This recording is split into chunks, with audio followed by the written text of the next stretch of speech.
tallaabadaan qaadayna soo socoto horta kuwa halka maxbuuska noogu ah dadkii lahaa meydkoogaan siinayna noloshooda siin mayno hadda lama dhex mari karaan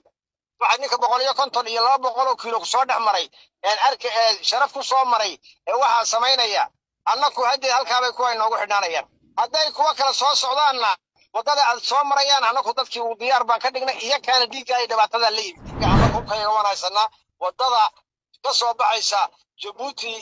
halka hantidu maraysana maanta wixii laga dambeeya way xidhan tahay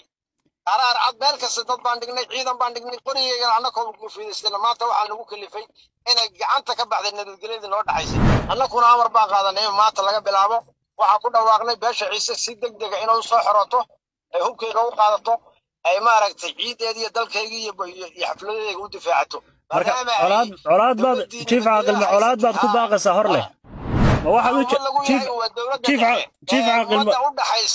aqal ma waxaad u jeedaa waxaan xidhnay jidkii ama xadkii xidhiidhinayay Somaliland iyo Djibouti wadadan maanta waxa ka dhashay inta ogaalkayga hal qof oo dhaawaca oo maaragtay dhalinyarta boordiga iskoolka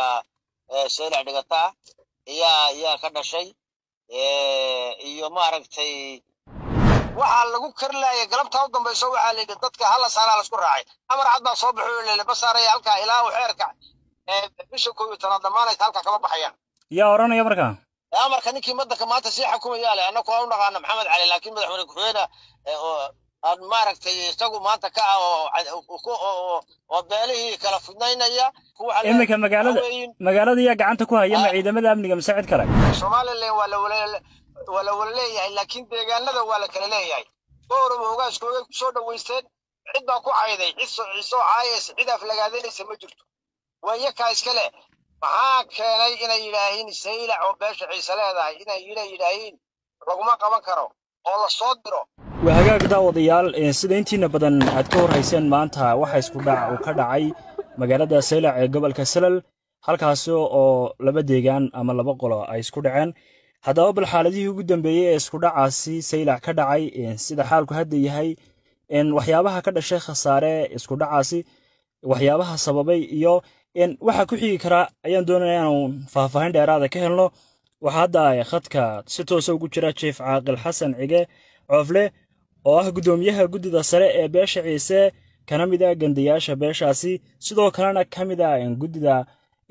bandhiga buuga Ciise ee la filayo in dhawaan lagu soo bandhigo Seylac kaasi oo sababa isku dhacyada iyo hadal haynta ka taagan Seylac Chief Caaqil marka hore waa ku soo dhaweynaya waa baasantiin qadar aad baan soo dhaweynaya TV-ga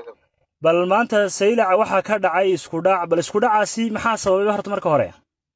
qadarow horta wad maabsantiin aad baan iga mahad celinayaa sida aad waraysiga iga soo xiriirteen anoo Chief Caaqil Xasan waxa horta daraarahanba 4 cisho ilaa maaragtay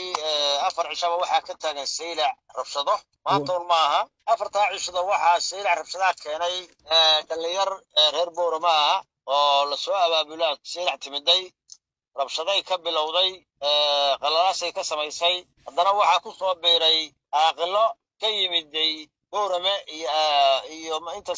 Gadabursi dego beesha Gadabursiya dhalinyartaana waa beesha Gadabursi weeyaan yaa haddana yimiday waxay ka sameeyeen halka dadaag shicibkii deganaa iyo booq iyo iyay ka sameeyeen bay ahayd kolka isku dhaca saaka dhacay waxa uu sabab ahaa rabshadaha iyo dadka soo duulay abayaal maaragtay aqille iyo sulaadiin iyo dhalinyar bale taabay ka dhalatay isku dhaca maanta maxaa khasaare ka dhashay isku dhaca maanta inta ogaalka isku dhaca maanta waxa ka dhashay inta ogaalkayga hal qof oo dhaawaca oo maaragtay dhalinyarta boordiga iskoolka Seylac dhigata ayaa ka dhashay iyo maaragtay waxa kale waa dhaawacyo fudud oo aad uga waaweyno maxaa wiilkaasi maxaa dhaawaca maxaa gaarsiiyay wiilkaas sheegayso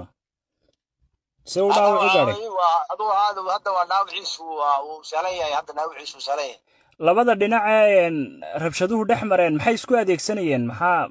markii ay iska hor yimaadeen labada dhinac waxay isku adeegsanayeen ay rabshaduhu ka dhacay waxa weeyeen waa dhagax tuur iyo maaragtay uba isku adeegsanayeen waxa dhibaatada keenay